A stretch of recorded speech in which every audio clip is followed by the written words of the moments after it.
This easy cake is the reason I used to look forward to Passover every year as a kid, and now my kids love it as well. It's not fancy, and there's no bacon involved, just layers and a little patience. The secret is to treat matzos like you do tiramisu. You start by dipping them quickly into sweetened coffee, just a few seconds so it softens but doesn't fall apart.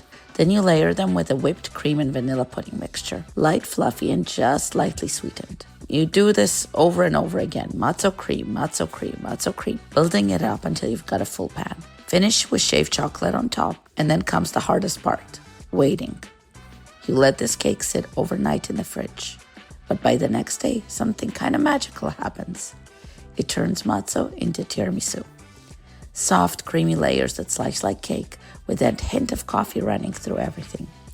It works with either gluten-free or regular matzo, and somehow, every year, it's still the first cake that disappears off the table.